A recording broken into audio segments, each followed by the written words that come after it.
किपरि संचय करिबो महुमाछी ठारू शिख। किपरि चालिबाकू हुए जंदा पिंपल ठारू शिख। केतेबेले उठिबो कुकुड़ा और कुओ ठारू शिख। किपरि दान करिबो वृक्ष ठारू शिख। किपरि सहिबाकू हेबो वसुधा ठारू शिख। किपरि जीवन को गढ़िबाकू हेबो शास्त्ररू शिख। किपरि ईश्वरंकर करुणा पाइबो गुरुंको ठारू शिख। किपरि भल को ग्रहण करिबो हंसर क्षीर खियारू शिख। किपरि निर्विकार हेबो सूर्यंक ठारू शिख। किपरि एकाग्रता बढ़ाइबो बग ठारू शिख। किपरि विपद को एड़ाइबो कच्छप ठारू शिख। किपरि आनंद उपभोग करिबो समुद्र ठारू शिख। किपरि निष्ठावान हेबो चातक ठारू शिख। ए संसार रे किपरि रहिबो पद्म पत्र रे थिबा पानी ठारू शिख। किपरि सुखी हेबो हातीर कईथ खियारू शिख।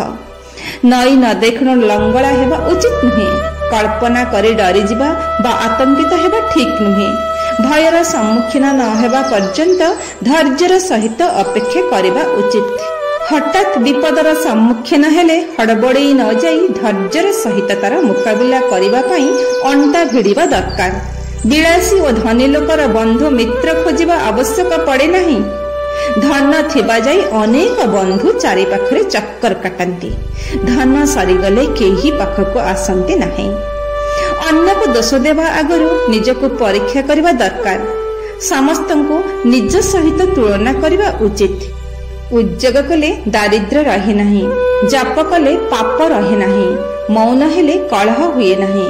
जाग्रत थिबा जाई भय आसे नहीं। क्रोधी लोक ठारू न्याय न थाए। खराब संतानर बापा माँ हेबा अपेक्षा निसंतान हेबा शतगुणे श्रेय। अत्यंत दुष्ट पुत्रर अजथा बोझ अपमान तो बंची हेबो। जे गुप्त कथा लुचाई रखे सफलता पाए। मनीष पाई तार मूर्खता ही अधिक दुखदायक। बाहरर चेहरा देखि काहाको मूल्यांकन करंतु नहीं। ता भितर रे गुण को देखंतु। बयस बढ़ीगले रूपर महक मौली जाए। स्वभाव देखि देवता सज्जन पितामाता संतुष्ट होती। वैरागी पाई धनर आवश्यकता कौन? तपस्वीर निष्ठा ही तपसाधनर गुरुमंत्र। परिवारर प्रकृत सदस्य सेई जे दुख सुख खराब समय आसिले निजर धैर्य हरांती नहीं।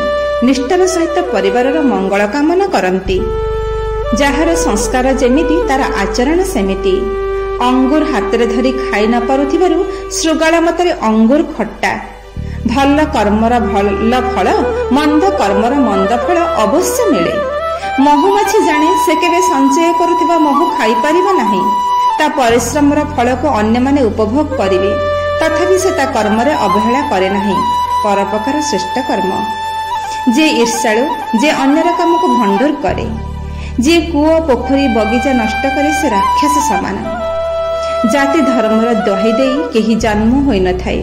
कर्म द्वारा जाति धर्म निर्णय करा जाए। जे गुरुद्रव्य हरण करे परस्त्री गमन करे स्वार्थ पाई बंधुता करे से चांडाल पदवाच्य। सतसंग कले जने भल कर्म करिपारे। भलर भल प्रभाव मंद उपरे पड़ी पारे। मात्र मंदर प्रभाव रे भल केबे मंद होई जाए नहीं। जेउ देशर राजा पापी शैतान से देशर लोके केबे शांति रे रही पारंती नहीं।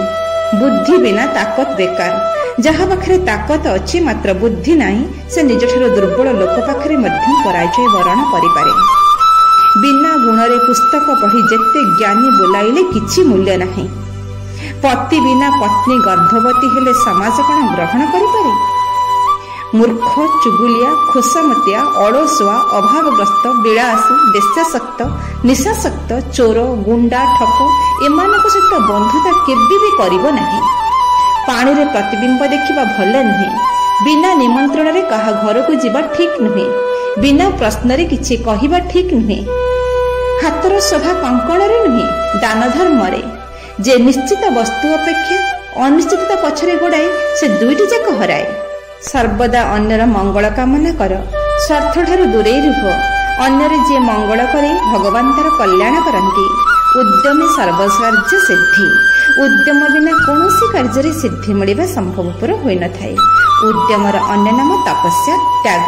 जेते कष्ट हेउ पछे उद्यम करिबा आवश्यक। माटी को खोलिले तार गर्भर पानी बाहरे। गुरुंग सेवा कले तांको ठारू उपयुक्त ज्ञान मिले। ଗୁରୁ ନିନ୍ଦା କରୁଥିବା ଲୋକଙ୍କୁ ନର୍କରେ ମଧ୍ୟ ସ୍ଥାନ ମିଳେ ନା। ଗୁରୁଙ୍କ ଠାରୁ ଜ୍ଞାନ ମିଳେ, ଜ୍ଞାନରୁ ଜୀବନର ବିକାଶ ଘଟେ। ଯାହାଙ୍କ ଠାରୁ କିଛି ଜ୍ଞାନ ମିଳିପାରେ ତାଙ୍କୁ ଗୁରୁ ରୂପେ ଗ୍ରହଣ କରିବା ଉଚିତ। ଗୁରୁ ମହାନ, ଈଶ୍ୱରଙ୍କ ଅବତାର। ଗୁରୁ ବିନା ଜ୍ଞାନ ନାହିଁ, ଜ୍ଞାନ ବିନା ମାନବିକତାର ସତ୍ତା ନାହିଁ।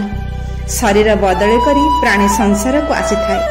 ଏ ଜନ୍ମର ଫଳ ପରଜନ୍ମରେ ଭୋଗ କରିବାକୁ ପଡ଼ିଥାଏ।